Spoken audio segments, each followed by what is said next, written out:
আর নেত্রী জননেত্রী শেখ হাসিনা এবং শেখ হাসিনা আসবে, বাংলাদেশ আসবে। হাদি আমাদের দৃষ্টিতে একজন জঙ্গি এবং হাদির যেভাবে জন্ম হয়েছে ঠিক সেভাবেই মৃত্যু হয়েছে। জুলাই জুলাই বললে গণজুলাই হবে, সেই দিন চলে আসছে। শ্রদ্ধা শুভেন্দু দাদা উনি কিন্তু মাননীয় প্রধানমন্ত্রী জননেত্রী শেখ হাসিনাকে আবার বাংলাদেশে ফিরিয়ে আনবে এবং শাহজালাল বিমানবন্দরে আমরা যাব, এরকম একটা আশ্বাস উনি কিন্তু দিয়েছেন। বাংলাদেশ আরেকটি প্রদেশ করব শুধুমাত্র সনাতনীদের জন্য। ভারতের উচিত এই মুহূর্তে রংপুর ডিভিশনকে দখল করে ভারতের সঙ্গে জুড়ে নেওয়া। আর মনে রাখতে হবে এই বিশাল রাম মূর্তি এবং সনাতন ধর্মীয় কমপ্লেক্সটি তৈরি হচ্ছে সেই রংপুর ডিভিশনে। আলহামদুলিল্লাহ রাব্বিল আলামিন ওয়াসসালাতু ওয়াসসালামু আলা আশরাফিল আম্বিয়াই ওয়াল মুরসালিন নবিয়িনা মুহাম্মদ ওয়া আলা আলিহি ওয়া সাহবিহি আজমাইন, আম্মা বাদ। আমার প্রাণপ্রিয় মুসলিম উম্মাহ, কিছুদিন আগে ভারতের নবনিযুক্ত রাষ্ট্রদূতের দেওয়া বক্তব্য আপনাদের স্মরণে থাকার কথা। ভারত ও বাংলাদেশকে যে একীভূত করার সুপ্ত কিন্তু দীর্ঘমেয়াদী বাসনার কথা জানান দিয়েছিল। আমাদের যা পপুলেশন আছে 140 কোটি, আর ওতে আমি 20 কোটি অ্যাড করে দিই, তাহলে 160। আমি যা এখানটা করতে চাই ওইটা 140 নয়, 60 অ্যাডেড, এখান থেকে 20 অ্যাড করে দিচ্ছি, তাহলে যা হবে।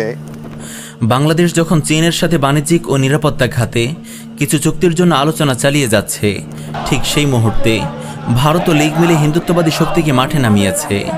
জায়গায় জায়গায় তারা মশাল নিয়ে মিছিল করছে, এমনকি হিন্দুত্ববাদী সন্ত্রাসী স্লোগান জয় শ্রীরামের আওয়াজও তুলছে, যে স্লোগান তুলে ভারতে নিয়মিত মুসলিমদেরকে হত্যা করা হচ্ছে।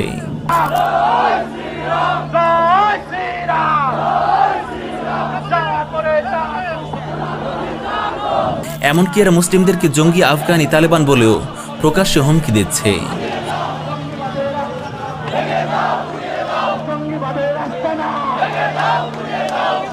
হে প্রিয় উম্মাহ, চৈতালি চক্রবর্তী হিন্দুদের জন্য আলাদা প্রদেশ গঠনের যেই হুমকি দিয়েছে সেটা বিচ্ছিন্ন কোনো ঘটনা নয়, এটা ভারত সহ এই দেশের হিন্দুত্ববাদী সংগঠনগুলোর দীর্ঘ পরিকল্পনাধীন এক এজেন্ডা, যেই এজেন্ডা বাস্তবায়নে ভারতের হিন্দুত্ববাদী সন্ত্রাসী সংগঠন বিজেপির সাথে যুক্ত হয়ে কাজ করে যাচ্ছে ইসকন সহ বেশ কিছু হিন্দুত্ববাদী সংগঠন। এর আগেও শ্যামলী সহ আরো অনেকেই এমন বক্তব্য দিয়েছে। ভারতবর্ষে চলে গেছি, আর এই দেশে আসবো না। এই আনন্দময় মায়ের সামনে প্রতিজ্ঞা করেছি যে আমি যে পর্যন্ত ভারত বাংলাদেশ এক না হবে আমি আর বাংলাদেশে যাব না। কিন্তু দুঃখজনক হলেও বাস্তবতা হলো, এরকম ভয়াবহ দেশবিরোধী বক্তব্য দেওয়ার পরও সরকারের পক্ষ থেকে কোনো ব্যবস্থা নেওয়া হয়নি, তাদেরকে কোনো বিচার বা জবাবদিহিতার সম্মুখীন হতে হয়নি। বরং দেখা যাবে চৈতালির মতো হিন্দুত্ববাদী জাতিবিরোধী লোকগুলোর বিরুদ্ধে যখন মুসলিমরা প্রতিবাদী হবে এবং তাদেরকে রুখে দেওয়ার আওয়াজ তুলবে, তখন সরকার তাদেরকেই থ্রেট হিসেবে চিহ্নিত করবে, তাদেরকেই দমন করার পায়তারা করবে। অথচ এই দেশ এবং এই উম্মাহর সত্যিকার প্রহরী হলো মুসলিমরা।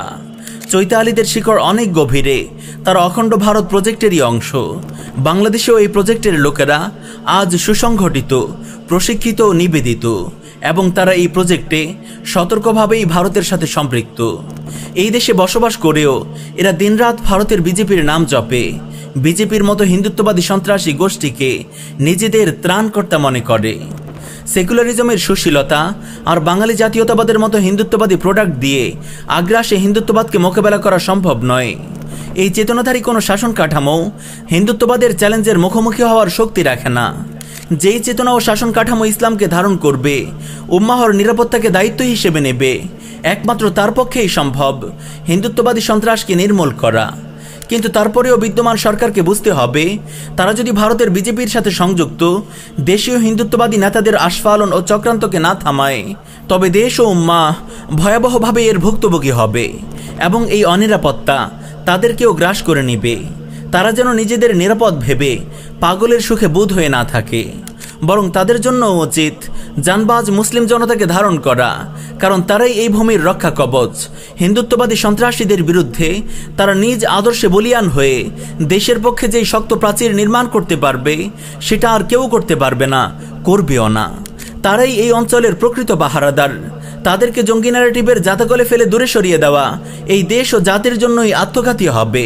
দেশ ও জাতির কল্যাণ আর নিরাপত্তায় সরকারের পদক্ষেপ কতটা আন্তরিক সেটাই এখন দেখার বিষয়। হে আমার কলিজার টুকরো মুসলিম যুবকেরা, হে মুসলিমবঙ্গের আলেম ও তাওহীদি জনতা, আজ এই ভূখণ্ডের অস্তিত্ব হুমকির মুখে। এই ভয়াবহ সংকট আপনাদেরকে গ্রাস করতে যাচ্ছে। ভারতীয় এজেন্ট নাপাক মুশরিকরা আপনাদের ভূখণ্ড ছিন্ন ভিন্ন করে ফেলার দ্বারপ্রান্তে। তাদের স্পর্ধা এতটাই বেড়েছে যে মাঠে নেমে সরাসরি হুমকি দিচ্ছে। তবুও কি আপনারা অপ্রস্তুত ও নির্জীব হয়ে থাকবেন? এই কম ও জমিনের প্রতি আপনাদের কি কোনো দায়িত্ব নেই? আপনাদের দিন আর গায়রত কি আজ মরে গেছে? জেগে উঠুন, জাতিকে সতর্ক ও প্রস্তুত করুন। উম্মাহকে সাথে নিয়ে দিন, জমিন ও কম রক্ষার শক্তিশালী আন্দোলন গড়ে তুলুন। সময় হয়েছে নববী আদর্শে বলিয়ান হয়ে উম্মাহর অস্তিত্ব রক্ষার গুরুদায়িত্ব কাঁধে তুলে নেওয়ার। সময় হয়েছে নববী আদর্শে বলিয়ান হয়ে উম্মাহর অস্তিত্ব রক্ষার গুরুদায়িত্ব কাঁধে তুলে নেওয়ার।